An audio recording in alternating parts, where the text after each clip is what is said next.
The Dorkening and all affiliated shows are not intended for anyone under the age of 18.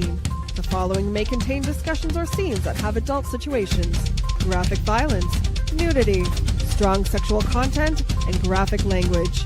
This show is intended for mature audiences only. Viewer discretion is advised. Everyone thinks because you're a zombie, you don't know good coffee. Well, they're wrong. We have very active lifestyles. It's not all wandering the countryside aimlessly or scaring passing motorists. And we all love a good cup of joe.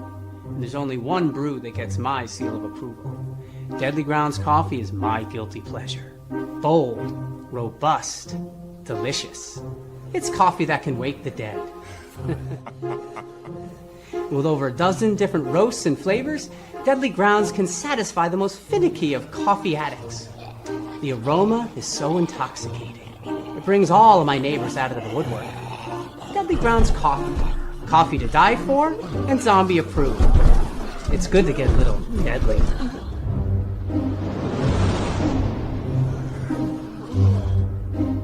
Use the front door! Oh, they're so disgusting.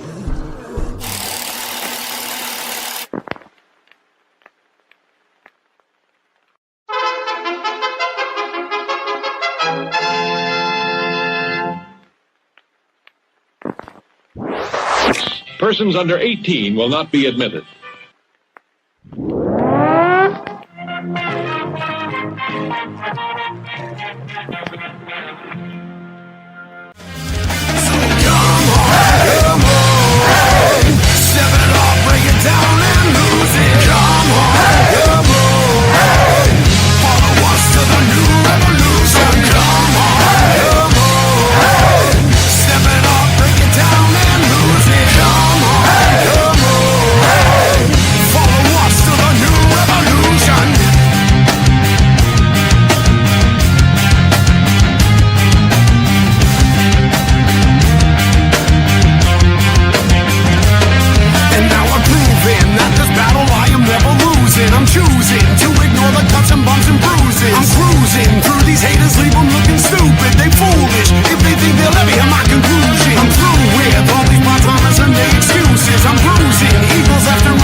What's happening, everybody? Welcome to another killer episode of Still Toking With.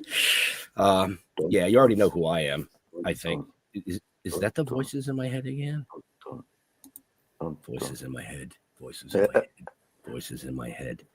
Wow. Well, anyway, we have an excellent show for you tonight. I'm super excited about having this guest, but I can't spoil it for the gentleman that does the introductions of the guests because I just can't. So with that being said, the flashy man himself, Mr. Jeffrey Mark. Hello, cats and kittens. Yeah, I'm excited too. I love having icons on our show, having wonderful conversations with them. But I'm not going to spoil it either, but I am going to spoil that we can't do this show without our third friend, the voice in your head. And that is the guy we love, Jeff Holman. I do that just because I like when he says head. Yeah, no. And Mr. Mark, you look very colorful tonight, not just sparkly. I like all the colors you got going on too. Well, I figured, red is probably appropriate for today. Yeah, red, Yeah. But yeah, I mean, I'm looking forward to chatting with this guy here.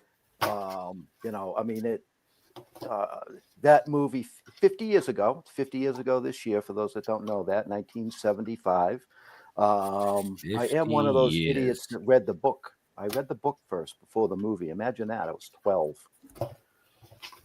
And I read a book. And when I read it, there were pages missing because apparently there was some sex shit going on in that book. and my mother decided to rip those pages out. I don't know. I guess she didn't want any masturbation in the bedroom. You sure they didn't get stuck together? Oh my! No, they weren't. No. They were gone. You could see where they were just ripped out. You know, I never did find them. I went to the library though years later and read what I missed. Wasn't that exciting, to be honest. So, but anyway, let's get the show going. Mr. Jeffrey Voorhees, welcome to the show. Hey, how's it going? Fantastic. Welcome. And like you brought up in your 20-minute fucking intro there, buddy. 50 years ago, Jaws was a cinematic hit. And who would have thought that we'd be sitting here 50 years later chatting to the gentleman that had one of the most epic kill scenes in cinematic history, Mr. Jeffrey Voorhees. And for those folks that are young and don't know who he is, he played Alex Kintner. So, yeah. I'm celebrating my 50th year of being dead. Right? People are like, oh, congratulations. It's like, you've been dead another year. What color was that raft you were on? Oh, that was a yellow raft. It was yellow. Okay. See, well, you passed that test. So Right. you still got your marbles after 50 years. Well, he's got one right there. Yeah, no shit. Okay. Nice. Yes. Ask and you shall receive. That's So, right. Just You never real know. quick for our viewers and our listeners, Mr. Jeffrey Voorhees will be at Frightmare on the Falls in Niagara this coming weekend, and I believe the raft that he just showed you might actually accompany him. But if it doesn't, he will be there. So get off your ass, get down there. Don't swim across the falls to see him. Do it the right Maybe way. he'll bite you on it. Well, if you get on that raft on the falls, it's going to be a lot bloodier. That's Yeah, all not I'm be a saying. shark attack. It might be just a Right. fall attack. Right? That you're on the Canadian side. That's the Canadian side, right? Yes. Yeah. Okay. Yeah. Just for all those Excellent. people that want to go that don't have their passports or anything like that. The Yeah, people well- that run are like, don't forget, you need your passport. It's like, what are you talking about? It's like, no, you're on the Canadian side. Oh, okay. I better bring my passport. Right? But Does if it you does your passport list you as dead? Well, that's the nice thing, you get all over, if you're dead, you get all sorts of benefits. So it pays to die. I've So- been dead for 50 years now, or 51 actually. Right. Well, you're speaking of benefits and things like that, and I remember an interview that we had quite a few years back. Different hosts and things were on the show with us. We were talking about your pay stubs and how you used to get your checks in the mail, and you'd sign them and you'd throw the pay stub away, and then one day you were at a convention and somebody got you a pay stub to sign. Yeah, it was really odd because we have a restaurant. It was, people would come into our restaurant in Martha's Vineyard, Amity Island, and a waitress would come up and go, oh, table 31, they got something they want you to sign. It was in a picture frame. And I thought it was a picture of me dying. And I look at it, and something about royalty checks. I never knew about that when I first started doing the movie. It's like, I was making 140 a day. All my friends only made $40 a day, but I had a speaking part, so I got an extra $100. But I never knew about royalties. Like the first time it came on TV, it's like, what the hell is this? Thousands of dollars. And it looks like a regular paycheck. The top part will say Universal Studios, and then with your name on it, and then you sign the check, and the bottom half's like a paycheck. It'll say what network it's shown on, how much the check's for, Social Security, the last 4 years Social Security, taxes, union dues, all that. And you throw that away. It's like a paycheck. You don't want that part. And you cash the top part. And these people from England came in the restaurant, and The waiter's like, oh, they got something I want you to sign. It's in a picture frame. I thought it was a picture of me dying. I look at it, Universal Studios, episode Jaws, CBS, and my name, and then the last four of my social security, how much the check was for like $1,500 or whatever, and how much I paid for taxes, union dues, the last four of my social, and something I threw in the trash. I go, it's like, what the hell? I go, where the hell did you get this? And they were from England. And this is like 10 years ago. And it was like I go, this is something I threw in the trash back in 1981. Where the hell did you get this? And she's like, oh, I think we got a good deal. We got it on eBay. I'm like, I go, 1981. I go, how much did you pay for something I threw away back in 1981? She goes, oh, I think we got a great deal. We got it for $7,800. And it's like, oh my God. It's like they paid $7,800.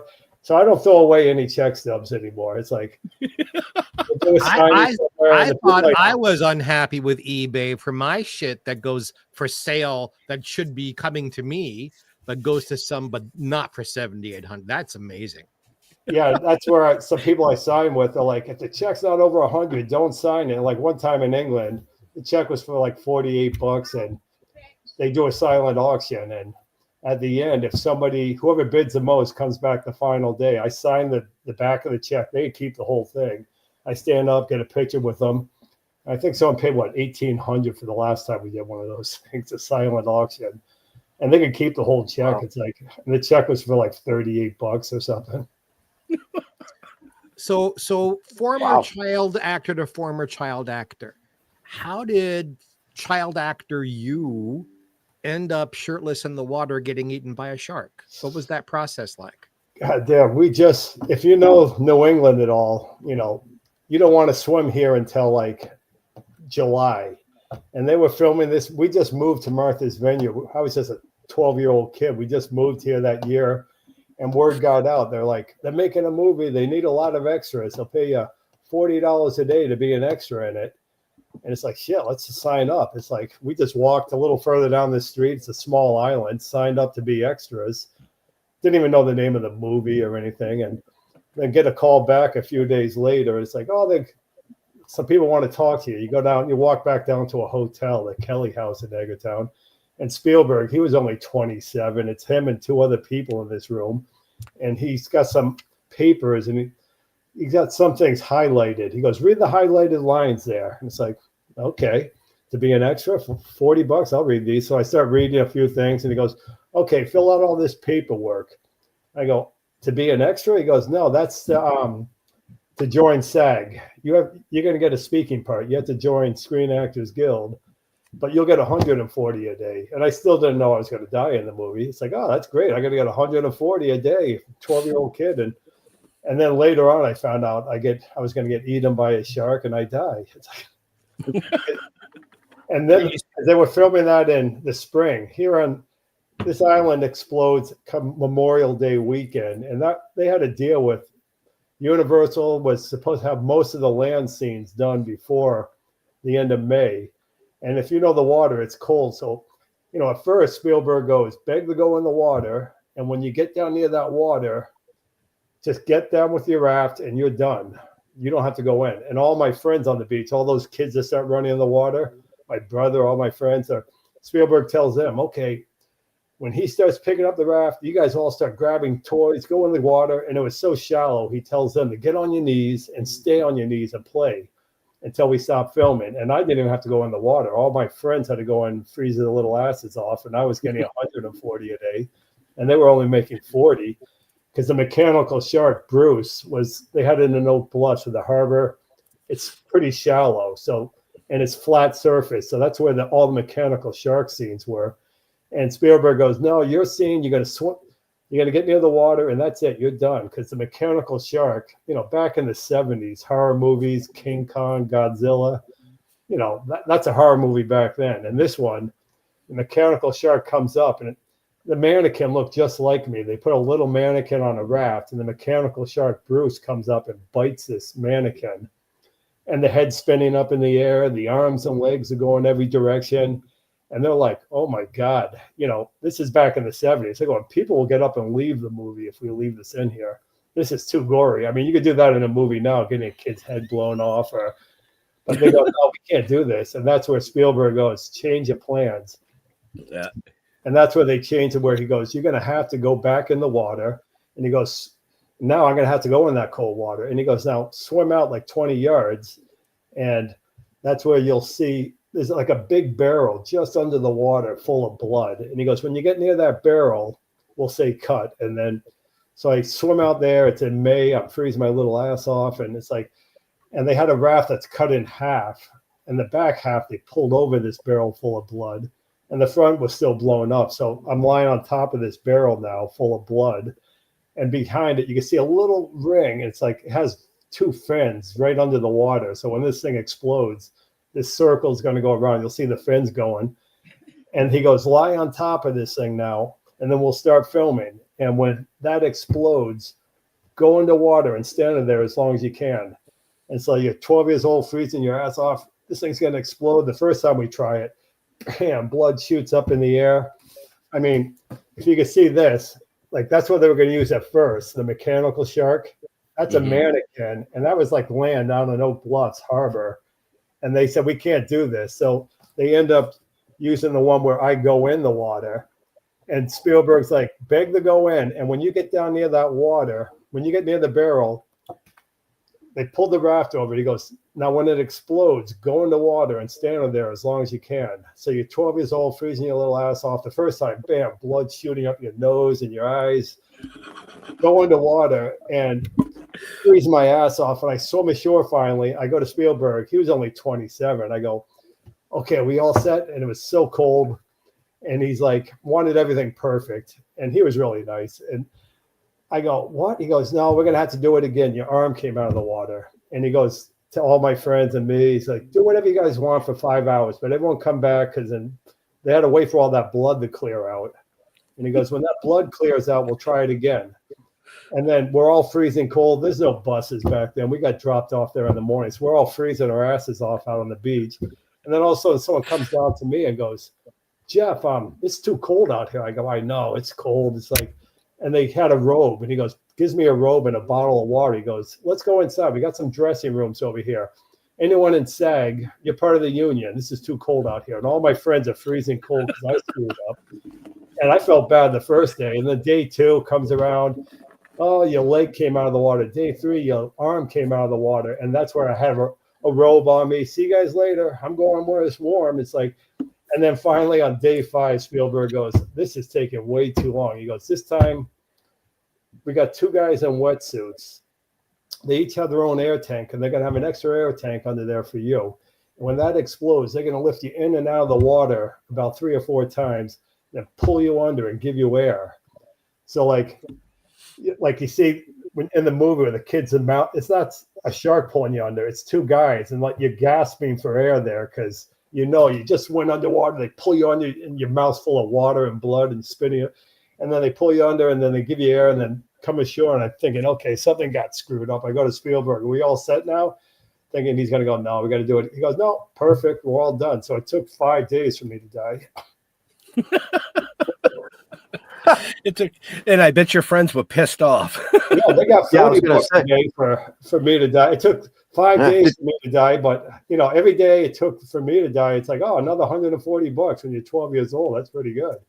Right. The union guy in me has to ask you, was there a social worker on the set for you?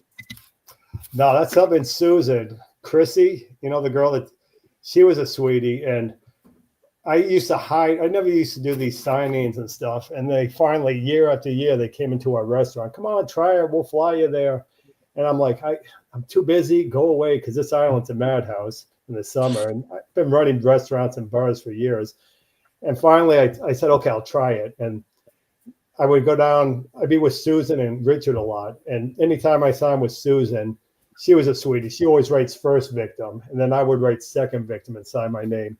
But then I was doing a Q&A with her, and she was talking about how someone goes, oh, well, you got hurt a lot in that thing we heard. It's like, yeah, I don't think the union will let that happen anymore. She goes, I was 27 years old, and they had me connected to ropes, dragging me back and forth.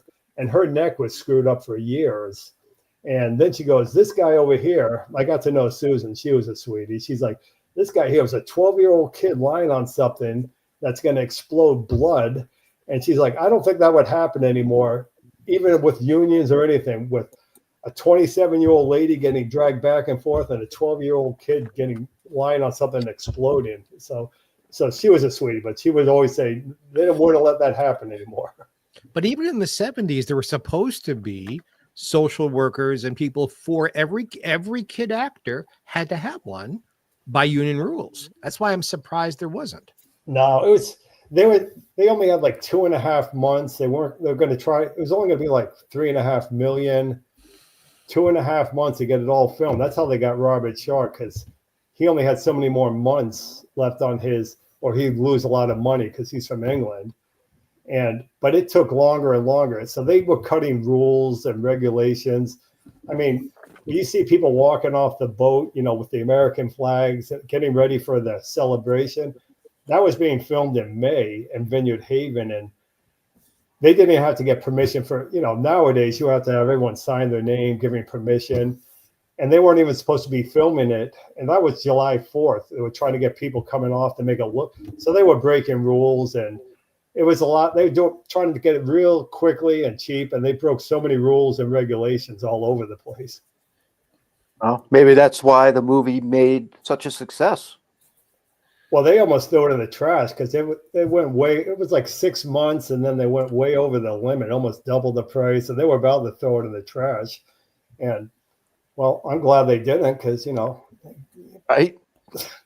Even though you did.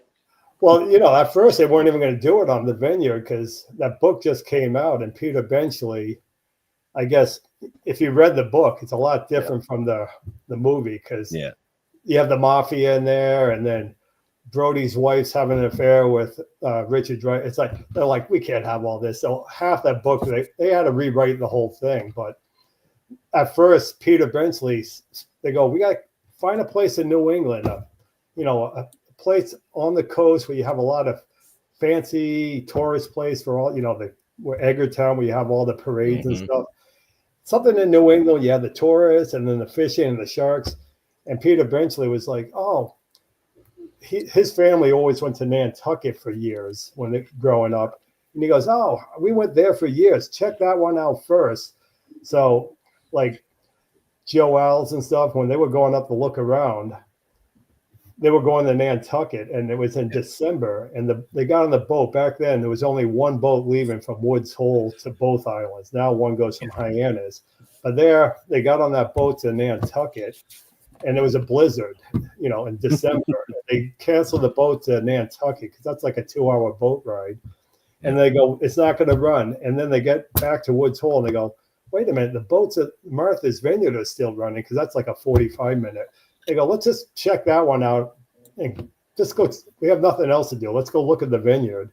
And they went over there and they saw, you had, State Beach. It's nice and shallow water for all the shark scenes. That's where all Edgartown, Oak Bluffs Beach, the State Beach, shallow water. So that's where all the shark scenes were. And then Oak Bluffs, the harbor, that's where all the mechanical shark, they needed like 7 or 8 feet of water for that shark to be, it's like on a railroad track. And so Oak Bluffs worked good, and that's where Brody's house was. And they go, Menemsha looks like a perfect fishing village. And so basically, if that blizzard didn't happen, I'd probably still be alive. They never would have filmed it here on the island. So I got lucky with that little storm. Let's take the thought 6 or 8 months or a year later. So you finish the film, it comes out, and this film that almost didn't make it becomes this huge blockbuster. How does that affect you at school with your friends? Oh, we always thought it was funny at first because, back in the 70s and 80s when a movie came out, it was a big thing for a week or two and a month late. And then, okay, they won't show it again for another year. And then it would come out again a year later. And back then, without so much internet and, that was the big thing. We all said, okay, let's go watch the movie. And in Edgartown, we just moved to the island. They had a movie theater that burnt down before we got here. And we used to watch movies above the town hall in Eggertown. They showed movies there. And that's where I watched them when I was a kid. And people are like, where'd you watch the movie first? It's like, you know, the scene where Quint comes in and he scratches on the chalkboard? That's the Eggertown Town Hall. And that's where they would show movies for years. So we were watching the movie on the next floor up when they came out. So it's like, oh, yeah, it's funny. You're watching the movie. It's like, oh, right when he comes in and scratches the chalkboard, it's like, oh, that's right, the floor below us, or right when you walk out the door, it says Amity Town Hall. Right next to it, Sheriff, the kids are karate chopping the fence. It all looks exactly the same. Or you look at the trees, and we were like laughing because this was supposed to be July 4th, and if you know this Cape and the Islands, it's like a month behind in the spring and the fall. Like here, I'm not going to touch my leaves for another couple of weeks. It's still green out there, but in the spring, the leaves don't come out. If you go off Cape Cod, there's flowers and all the trees are green by mid-May. And here, it's like not till June when they're all out. And they were filming it. So you watch, if you're looking up at the trees, we were watching the movie. And it's like you look up at the trees, half of them don't even have leaves on them yet. And it's supposed to be July 4th or parade scenes, you know, the kids coming around. It's all going the wrong direction. So we got a good laugh out of it. We used to break in and climb all over the shark. And we were like, were you afraid of the shark? It's like the yacht club had a warehouse where they stored Bruce. It was like the left side, the right side. And back then there's not alarms and cameras. And we go down there at night with flashlights. Okay, this window's open. And we used to go in and climb all over that shark. And one time I was with Joe Alves before I started doing all these. I never did signings, and now I do like 3 a year. They fly all over the place and get to know like the Friday the 13th people. I do with those guys. But Joe, I was doing a Q&A with him once, and he's like, oh, how the shark, because he just came out with a new book, how the shark was broken. He's like, oh, how the shark broke down all the time.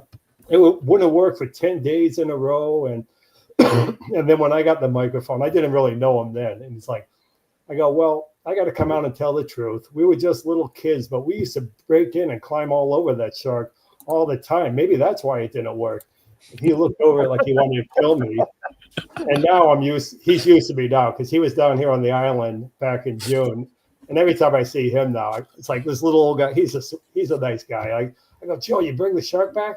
I'm bored. I need something to play on. He's like, get away from me. It's like, so it's just funny. Over the years, watching it the first time, you know, never knew about royalties. So get a royalty check. That was nice. Jeffrey, my question was less about what you did with your friends as like, did anyone treat you differently at school because they saw the film and they saw you? And was there any pushback? Was there any jealousy? How did it impact you personally? Well, I started saying, it was like back then, it wasn't a movie came out. It was great for a year or two. But, you know, watching all your friends at school, it's like, oh, you died. You got more than we got. Or the sheriff's oldest son, Chris Rebello, he passed away, but we were good friends. And he's like, I get more money than you because I don't die so quickly. It was more just fun watching the movie.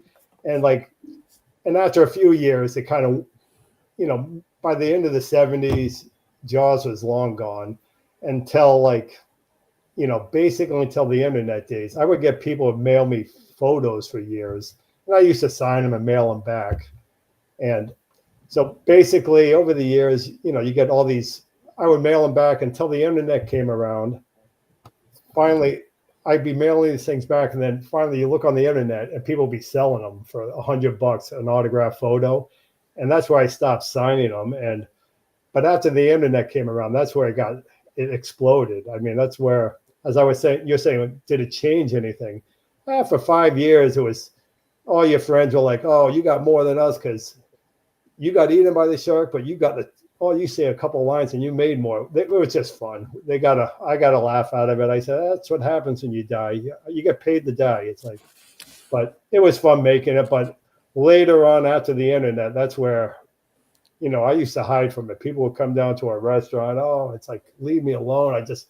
And I would mail stuff back. But the internet, I mean, now I was just doing a signing in England. It's like, I'm standing on some corner with some people and it's like cars are going by. And the point is, that's Alex Kintner. It's like, oh my God. It's like some 12-year-old kid in a movie 50 years ago, and people know they know exactly where you are now. It's like, oh my God, that's crazy.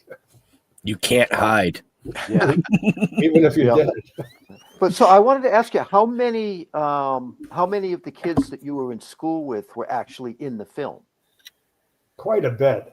They came down here with a real low budget film, and almost, yeah. They also, that was a big thing they were saying. They say, let's try to keep it with people from the island to make it, not bring in actors from California on some little island with a tourist area. They go to make it look more like. Plus, they only had so much money to spend. So I mean, besides Robert Shaw, Roy Scheider, Richard Dreyfuss, I mean, most of them were pretty much from the island. Susan, the girl that died before me, Chrissy, she wasn't. She did a lot of, scenes in movies that getting destroyed. But Lee Fierro, my mother in the movie, she was kind of from the island. And I mean, Brody's wife, she did some movies, and it doesn't help because I think she was married to Universal, some big names. But they had a low budget, so they wanted all the people, like everyone in the movie. When you're watching, it's like, oh, there's my friend, there's my brother, there's our doctor, all these people. It's like you knew everyone in there. And so they didn't want to spend much money. And so basically that's how it all, at first they're saying, we want to make it look like New England people, but they just threw that together. They want to do it quickly. They didn't want to have, like the house, Brody's house, they found some house. They paid the people to leave the house, but they said, you got to leave everything in there. The kids' toys, the dog bowls, the wine glasses. And they paid them money for that, but just so they could be in the New England house. And so they used the house for like 2 months. And so basically everything on the island, like all the stores, the little hardware store where you see Brody, Beach's clothes sign, that was actually the hardware store. They just used the island as it was. Up in Menempsha where Quinn's boat pulled in, all those buildings look exactly the same. They said that was perfect. So, and everyone in it. The only difference was, they made $40 a day or none. A lot of people didn't get anything. And if you had a speaking part, you got 140. So that's pretty good when you're 12. Right. So it was a family-friendly movie then. Oh, yeah. I didn't know I was going to die, but it's a family. I want to know down here a little bit, and we all signed up to be in that. And they start going, okay, they only did a little on the island, but we all signed up. And then they start going on the list. Okay, everyone come back tomorrow. And the guy's going down this list. And he goes, wait a minute, Jeff Voorhees. I go, yeah. He goes, you can't be in this. I'm going, why not? He goes, you died in the first movie.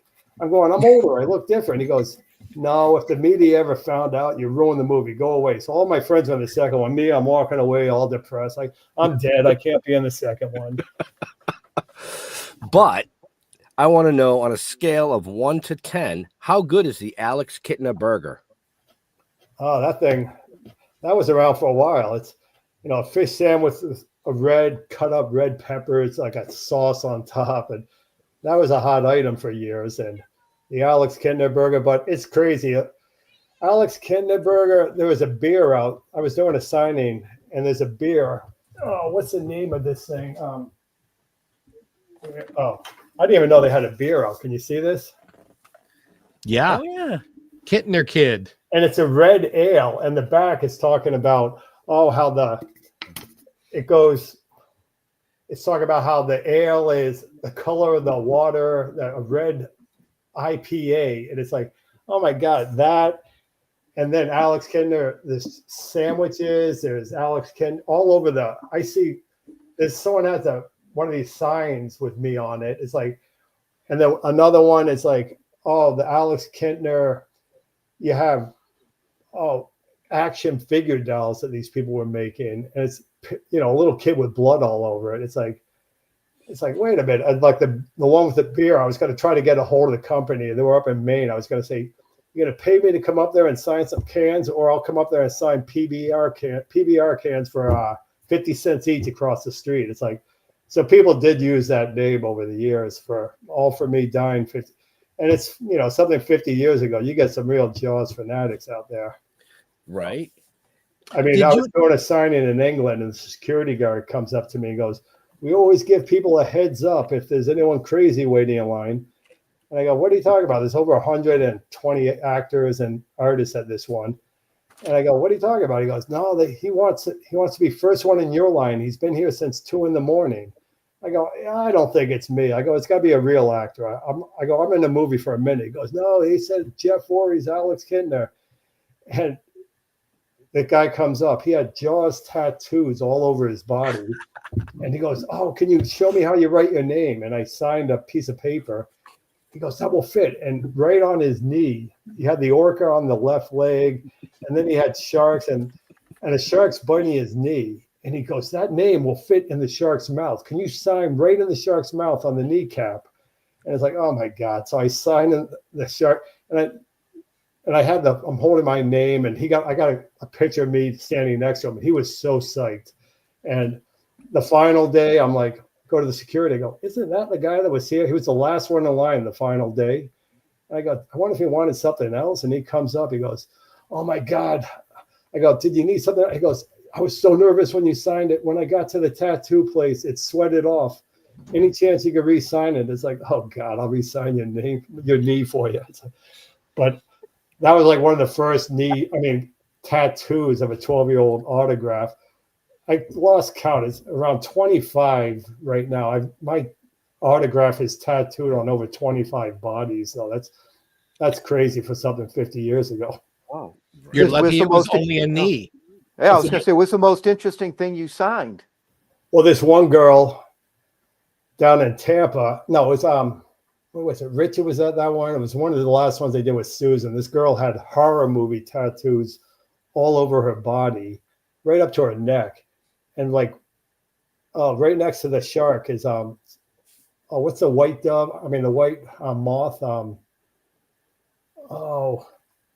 It's a white moth. It's a horror movie. Mothra. Silence of the Lamb. Okay, that's right near the Jaws logo. Okay, yeah. And she goes, I didn't know you were going to be here. I have no room left. And she goes, any chance he could sign it over the Jaws logo? Because that is right on her. She had that sign tattooed on her leg. And I go, I don't care. And she starts pulling her skirt up. It's up in her crotch. And I go, oh my God. It's like, and the security guy goes, no private parts. And she goes, what? He goes, he's not signing any prior parts. And they took her out of the line. And I felt bad. You know, she waited in Rich's line for like 4 hours, and she was in mine for a couple hours. And then later on, we're having a drink at a bar. I was with Larry and the people from Friday the 13th. And that's where that girl, she saw us, and she comes over. I can't believe you wouldn't sign that. I go, believe me, I'm there with these other people. It's like, I don't want to deal with it. I go, I have nothing to do with that. They make the rules. I go, tomorrow it starts at 10. Are you going to be back there tomorrow? I go, get there at 9:30 before the security. I'll sign it if you want. And she actually showed up the next day. And I signed, it's up in her crotch, right up. She just like pulls her pants way up there. So I signed it. And then she's like, here's the 50. I go, the people collecting aren't even here yet. Just send me a photo. Text me the photo when you get the. So I had that. I saved that. It's right over the Jaws logo. My autograph's that tattooed. So I mean, that one, or a girl in New York was like, the security guy goes, she's like, can he sign anything? Because people will bring coins. They'll bring some odd things. A lot of people bring a raft or a shark. And the guy's like, yeah, whatever you got, he'll sign it. And she starts pulling her shirt up. And the guy's like, no private parts. And, oh, I got all the Jaw stuff under my left breast. And he's like, he's not signing under the breast. And because he got kids in the line. And then finally, she's like, well, how close can you get to that? All of it's right under the, and the security guy goes, he'll do it right under your collarbone. So I signed that one under her collarbone, and she got it. So there's been some odd ones over the years. It's funny, though. Even I've signed a titty. It's not that unusual. Right. Yeah, but he's right. Like at a comic book convention, it's You can't do that there. You know, You got They frown on that. Yeah. 50 people in line and yes, kids all over the place. But things like that. It's just funny. And I used to hide from those things and finally started doing some signage. They fly all over the world. You have a good time.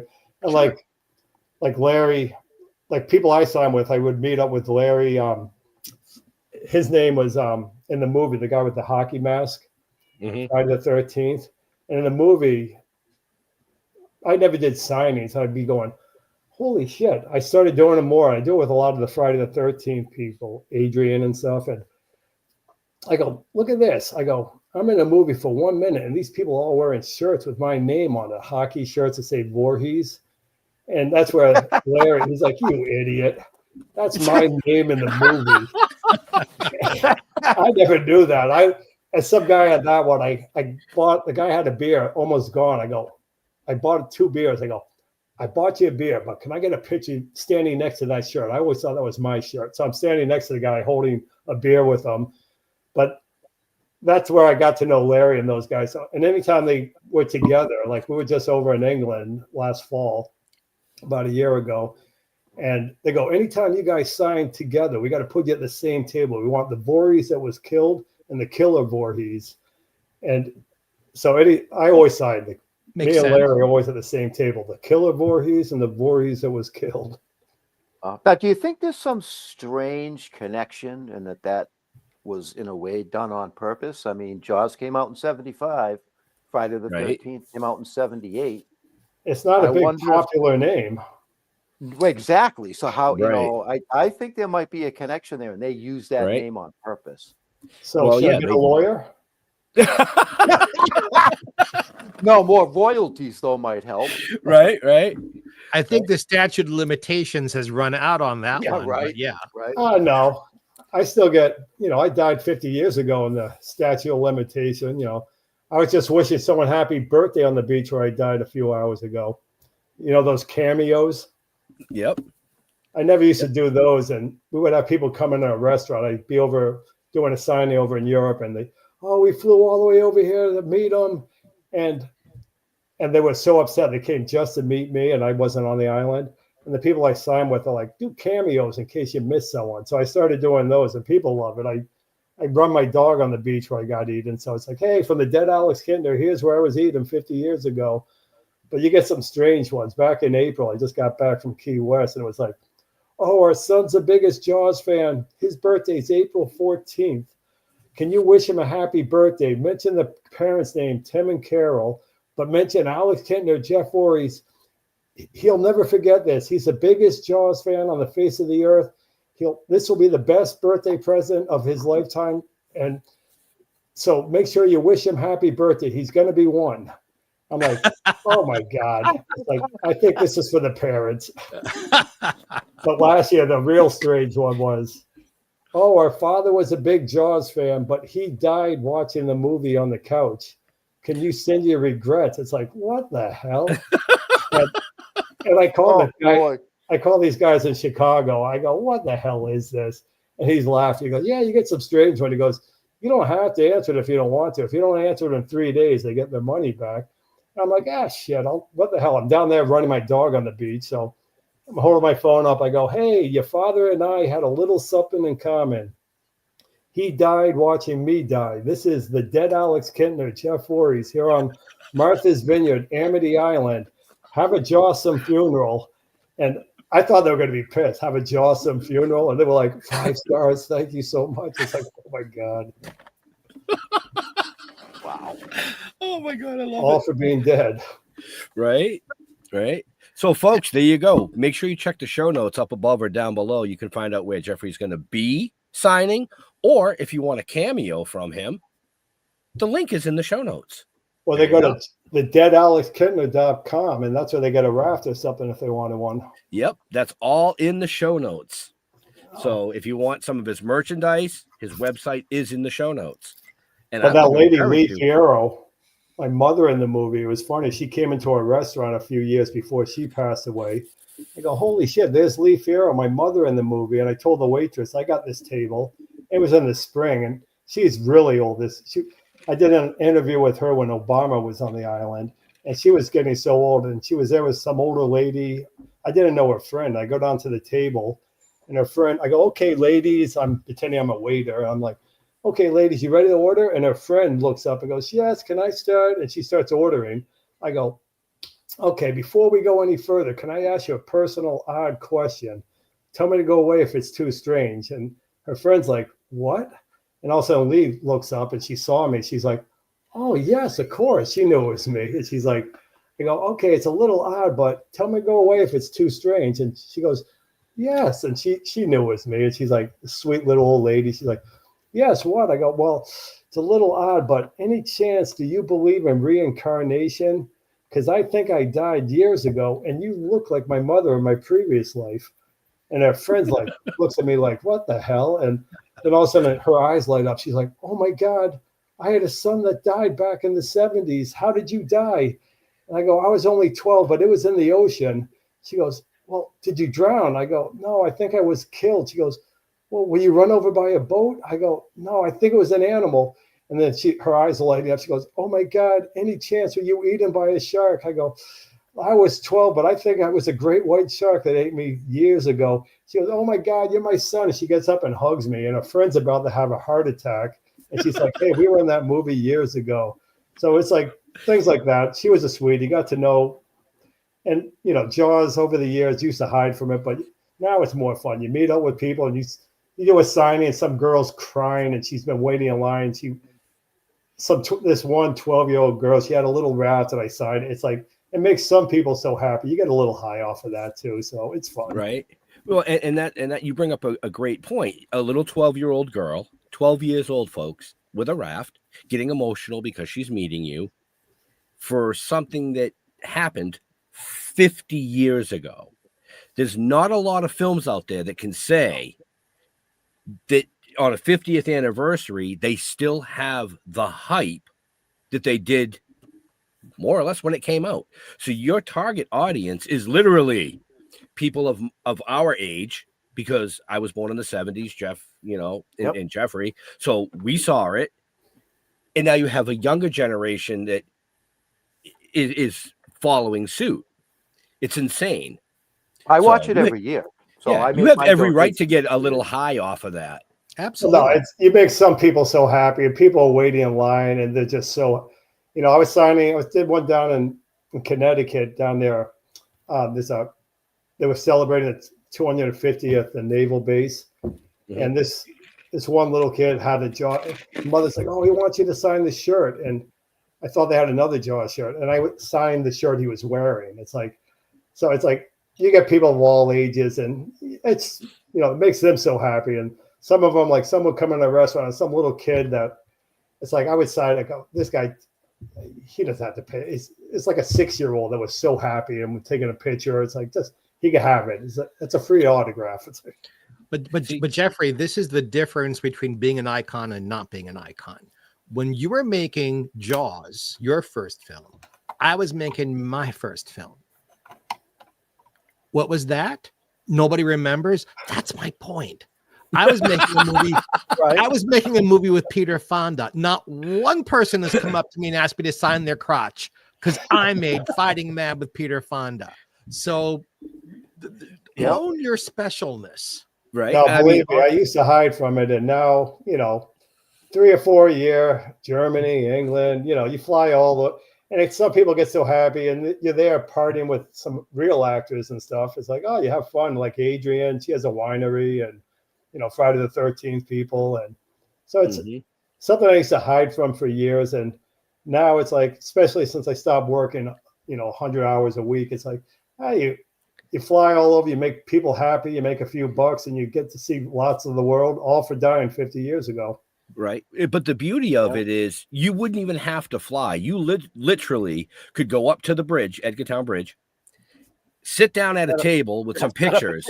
Yep. And I guarantee you would make bank just because, I mean, I live in New England. I've traveled to the island numerous times. You brought up Obama. So one of my questions was going to be, you must have gone to all the fireworks displays that they had in Oak Bluffs back, you know, in the day. What was the best seat you ever got at one of those fireworks displays? Well, in Edgartown, if you've been down there, you know the Wharf Pub and Restaurant?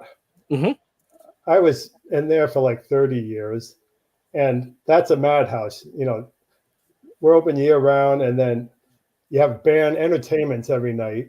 And so every night in the winter, you have 20 people working there. Summer, you have like 140 people working. And you have a band every night. Winter, you have one bartender on at night and say, at least stay open till 10. And then if it's dead, close up. Summer, you have 6 bartenders, 5 bouncers, a band every night.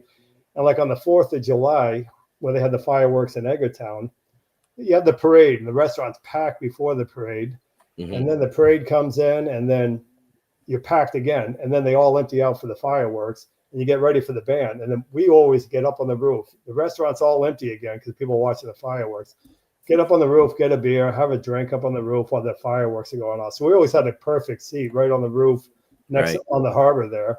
So for years, and even when I stopped working a couple of years ago, my nephews are like, oh, they still go down the wharf and they still go up on the roof to watch the fireworks. It's like, I'll go down there and have a drink up on the roof. Oh, I got to go watch the fireworks on the roof. Yeah. And meanwhile, folks, you know, the president or celebrity style like that is in a house set back away from the crowd watching the fireworks. You were up on a roof, and my cousin was a lieutenant in the fire department in Oak Bluffs. So my family used to go down. We actually used to lay on top of the fire engine and the ambulance right on the beach watching them. Perfect. And the Oak Bluffs ones are even better than the Eggertown. The Oak Bluffs they just started doing a few years ago.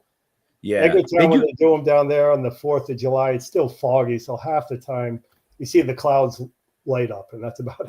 Right. Yeah. The Oak Bluffs ones, we used to do that too. And they do that in August, though. Yes, they want to get their share of the crowd. So they do theirs in August. Right.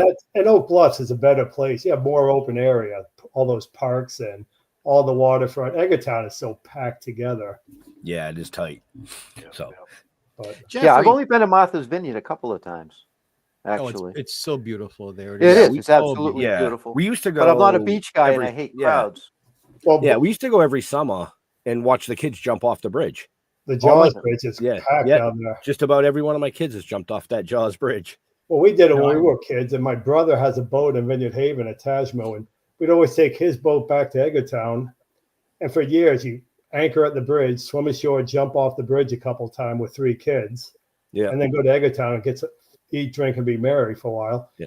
And my youngest one, he's 10 years old, Benjamin. No, he was like 8. They finally let him watch Jaws, but when he was 6 or 7, you jump off the boat, swim ashore, jump off the bridge a couple times, and then go back to the boat, go to Eggertown. And they let him watch the movie finally when he was like 8 or 9. And then my niece, the older 2, me, my brother, were all in the water saying, come on, Benjamin, get in here.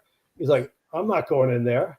Like, why not? He's like, he goes, this is where you got eaten by the shark. It's like, I go, get in here. That's a movie. He's like, no, this is the shark. This is where you got. I go, I'm alive. Get in here, you little shit. He would not go in there for that whole summer. It took him about a year before he go back in the water. Listen, I do not blame him, because when I saw Jaws and then I watched it again in the 80s when I was a little older, I don't go in the fucking ocean. No. I don't even like going on boats in the ocean. The only other scene in a movie that would make somebody like that scared of something was Psycho with the shower scene. That's that's it. Yeah. But that whole Jaws thing, that traumatized a lot of people. The shark was broken, and you don't see the shark for like over an hour into the movie. And that's how Spielberg kind of turned that into, that's where he exploded. I mean, the shark wasn't working until August. So, in the beginning, it's like when I get eaten, there's no shark. When Chrissy, they had ropes tied to her back and forth. A dock where putting on a pot roast and the dock turns, or barrels popping out of the water. It's like, that's something like they had to adjust it. We don't have a shark. So, but that's where you see a yellow barrel pop out. And now it's like, oh my God, you get nervous when you see a yellow barrel. It's like, because they didn't have that film was brilliantly edited, putting all those pieces together seamlessly. So well done. And there was so much, like, Pippet, the black lab, was a friendly dog, and like he got eaten right on the same beach, and he was from Chappaquiddick, and they were filming the scene where I got eaten, and they would have to hold Pippet back because he wants to go down and be with all the kids.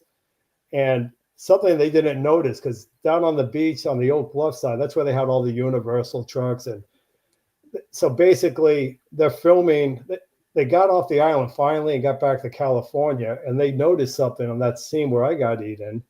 And they go to Spielberg, they show him, they go, we're going to have to go back and redo this scene. And Spielberg's like, what? He's so mad that it was taking so long. He still doesn't want to come to the island. It costs more. He goes, why? What are you talking about? And Brody, you know, the artist, he's like, shark, shark. And then he runs across the bridge and out the jetty when I got eaten. Mm-hmm. And when he runs across the bridge, they notice it in California. They're going, look, Pippet, the black lab's lying on the bridge there. And Brody runs right by it. They're going, we're going to have to go back and refilm this because that dog just got eaten. And they're basically like, now you go in there on a computer and scratch it off. And Spielberg's like, there's a lot of black labs. There's no proof that's Pippet. And they left it. Right. And so Pippet, I would do signings with Susan because I never did signings. She always writes first victim and signs it. And then I write second victim and sign my. And the real Jaws fanatics would be going, you're not the second victim. What about Pippet? And this is like, now that I know all these little insights, it's like, wait a minute, Pippet never died. Next time you watch it, Pippet's still on the bridge. So I was the second victim. In between the film and you're working at the Wharf Pub, were you involved in other show business things? No, I was just too busy. And then like one guy, he would come in all the time. I'm going to do one this fall, I believe it is. Well, next spring. I don't know. He would come in every year. They're making him. I'm doing it. Well, one, there's a documentary coming out. It's just me. Like I've done a few Jaws ones before, but this one guy's doing on like how a little kid in a movie for 1 minute is so popular all over the world. And they showing the kid going on the raft, and I actually get on the raft and swim out. This is a couple months ago. A 60-year-old guy swimming on a yellow raft. So, but it's just like, it just little things where how does some little kid in a movie for 1 minute, if that, is still so popular? And then it's just crazy and it's fun. So it was the reason like I was asking was, if you look at your IMDb page, it says that you, sir, that you worked on the soap opera Santa Barbara. That's one that I could never figure out because I am going to be in another one this fall, but I've done commercials and stuff. But Santa Barbara, I finally gave up on that because it says that everywhere. I was not in Santa Barbara because I'd be doing Q&As at signings. I don't even argue anymore because I don't know how that came up, but a lot of commercials. Obviously, there's another Jeffrey Voorhees out there. I was once booked to be a guest, like you're being a guest this week, on a live radio show in New England. New England. And they were welcoming me with all this brouhaha. Well, there's another Jeffrey Mark spelled the same way who does special effects. And they were expecting the special effects Jeffrey Mark because in their doing research, our names were together and they just assumed it was all one person. And that must have been a disappointment. I was going to say, disappointed. To them, because they didn't know what to ask me. We're live. It's not like, oh, you know what? We won't do this. We're on the air. And in fact, it wasn't radio. It was television. Oh, so that's one that. So that's why I said I didn't think this was you, but I had to ask. Yeah. Well, and this thing doesn't look right because you have 3 Jeffs and who's it? Some Ben. You shouldn't be in here. Isn't this some Jeff talk show? Or... That's right. I shouldn't be here, but nobody else can push the buttons. Oh, crap. So we are coming up on time. So, Mr. Holman. Yeah, I have my last question. When are you going to write a fucking book? Oh, that's what everyone keeps like. This documentary is like coming out, and now it's like I'm not working that much, so that's where the website. This guy put that together. He goes, he got a hold of me. Can I put a website? I go, I was thinking about it. How much do you charge? Oh no, it'd be an honor if I could do it for you. And he put that whole thing together, and he put that raft together. He's really nice, and like if I do a sign of my own, I call him and say, okay, give me 50 photos of me dying. 50 before I go in the water, but things like that and documentaries and a book. That's where I'm not working. That's one that people keep asking me. So it might happen. I'm lazy though. You know, the first year or two after I threw in the towel of work, being a workaholic. Well, you gotta rest a little bit. I mean, being dead is hard. Yes. Well, it's bad the first 10 years because you still smell like a carcass. But after 10 years, like this shirt I'm wearing now, if I got to get a drink after this, I can't have red wine because where the bite marks are, it will stay in the shirt. The red wine comes through, but you know, it's just the bite marks. When you film in the movie, you know, everything came back pretty much. If you film a movie, you know, arms, legs, everything comes back except for the hair. The hair never came back. So you get eaten by a shark, your hair never comes back. You know, that kid had a lot of hair. I got my arms back, my legs back. You know, just little. Well, you know, there are Jeffrey. There are good things with age. Your body parts grew back, but you know, it might be. I had a punchline all set, and it went right out of my fucking head.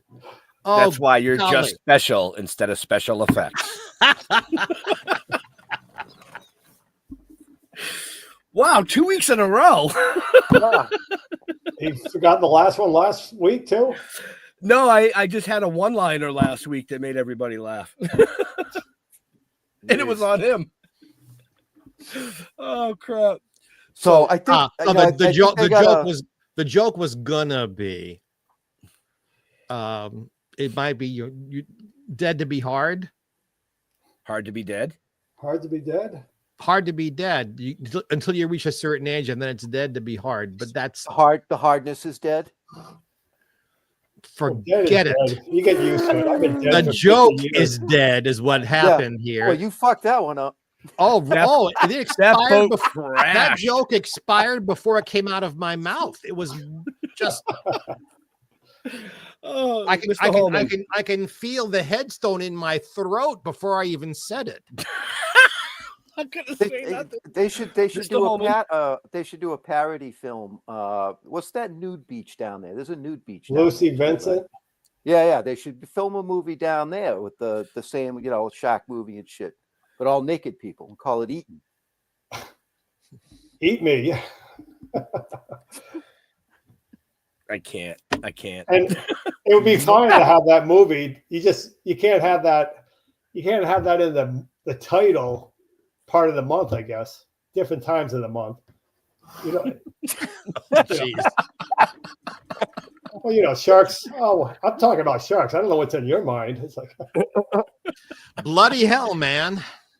Oh my God. Bite me. Mr. Holman. Wow. Yeah, so I asked about the book thing. I love your dog. Love the dog. Yes, me too.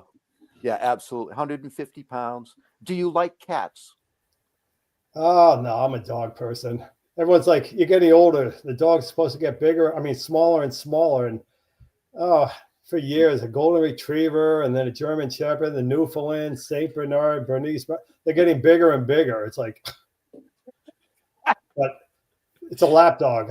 I run my dog on the beach where I got eaten every day. And, you know, she'll sit on my lap coming back just from the beach. But they got this crazy thing. This thing, if you park wrong, Islanders chat. And I run my dog on the beach where I got eaten, State Beach. I'll run her up to the bridge, back to where my car is. And in the morning, no one's down there. But they have signs, no dogs on the beach. I'm down there early in the morning. No one's there. Screw this. And I've been on the island for years. And the guy's filming me. And it's a big St. Bernard jumping up and down. I'm waving. I knew that, you're not allowed on the beach. It's like I'm waving. I knew the guy was pissed. So I just keep going. And then I get down to the work. And someone's like, you're on Islanders chat. And it's like, this guy's breaking the rules. He has his damn dog on the beach. And there's a big St. Bernard jumping up and down. I'm waving. And then people respond. The first one's like, that's not a dog. That's a ghost. That's Pippet. And that's the beach Pippet got eaten. That's the beach I got eaten. And so it's like, that's Alex Kintner and Pippet. They're dead. Leave them alone. Ghosts are allowed on the beach. And then someone was like, oh, Alex Kintner and Pippet. That's the ghost. Leave them alone. And someone was like, don't worry. A ghost dog can't shit on the beach. Leave Alex Kintner and Pippet alone. They've been dead for years. And this guy, after 2 or 3 days of people abusing him, he just took it off. So I love it. That's love it. awesome. Still on Amity Island, Martha's Right. Vineyard. Mr. Jeffrey Mark, do you Yes, have sir. any last questions for our amazing Yeah, guest? just one quick one. Working on the film, obviously you couldn't have known because Spielberg was really just getting started. Did you have a sense, or do you have any special memory of Spielberg interacting with you? He was really young, and that was like, as you said, he only had one other movie before, and this is where he exploded. But he was really nice to kids, so he felt bad. All of a bunch of little kids were all freezing our ass off. He felt bad, and he's like, "Oh, let's have some cookouts and baseball games." And we'd be down there, and you have Richard Dreyfuss, Roy Scheider, everyone out there playing baseball, and then we look over and we go, "Who's that guy?" And it's like we didn't know actors, and so the guy cooking's like, "Oh, that's Robert Shaw. He's a big," and we were little kids, so we run over, "Hey, how's it going?" And you could smell booze before you got to him. And he's like, he sounded just like in the movie. "Get away from me, you little shits." He wanted nothing to do with kids. "Hey, you little shits, get away from me." And down in town, it's a small town. So we would see him walking around reading scripts in the spring. And we used to go in the alleys and jump out. "Hey, Mr. Shaw, how you doing?" Just to piss him off. And he's like, turns around. It's like, so we had fun doing it. And we knew where they stored the shark. But Robert Shaw, Spielberg was really nice. So we would have cookouts. And then one thing, people always laugh. They go, "How could you, the parade scene, the kids banging on the drums where they go around the corner?" And they hired the Edgartown Boys Club band. And I just moved to the island. I played the drums. And we're practicing for that scene. And Spielberg sees me. He comes over. "Jeff, what are you doing over here?" I go, "I'm in the band." And he goes, "You can't be in this. You got an important part. You can't be in this scene." I'm going, "I just moved here. I know these are some new friends," and I'm getting tossed out of that. And Spielberg, it was funny because people always they always laugh and go, "You screaming at him?" Because I go, "I'm in the band. You got to let me, I'm not dead yet. You got to let me be in it." He's like, "No, your scene's right after this. We can't, it's too close to it. You're going to die like the next scene after this." And he goes, "You can't do it." And he threw me out. And then for days later, I would see him all the time. "Steven, come on, I'm not dead yet." And finally, after 4 or 5 times, he finally goes, "I give up. You're not dead. You could be in that scene." So it's like he was really nice. So, and he broke down a lot, me do it. People like, "How did you call Steven?" And he telling him he broke down and followed your rules. It's like, okay. But people, every 4th of July, when you go on websites, they always have the kids banging on the drums, and they circle me in it. They go, "There's Alex Kintner. He's going to die in the next scene." It's like the little kid with long hair banging on the drums. He let me be in it. So that was always funny because you got to know. I did not know that. That's cool. Right? I only got $40 a day to bang on the drums, but he let me do it. He wasn't going to do it at first. Thank you, sir. That's the story I wanted. Thank you. Yeah. Persistence pays. Yes. Persistence pays. So with that being said, folks, we are over time. We don't want to keep Mr. Voorhees all night. But definitely head out to Frightmare on the Falls in Niagara. Pay attention to his website. Follow him on the social medias, because then you'll know where he's going to be to sign something for you. And then, right? So, Mr. Jeffrey Mark, we'll go to you. Yes, sir. Where can people find you on the social medias? Well, on Facebook, spelled just the way it is down there, Jeffrey Mark. We also can find me on Instagram, Jeffrey Mark Showbiz, all one word. I'm in LinkedIn, Jeffrey Mark. Turn on your electric toothbrush, I'm Jeffrey Mark. And then, of course, we have 2 sister shows. GPE presents Jeffrey Mark Plays Ella. That's Ella Fitzgerald. That we can be found on the very same networks and stations and platforms, video and audio, just like you get this wonderful show I'm so proud to be a part of. And Ben is the producer, and Jeff sprinkles his love all over it.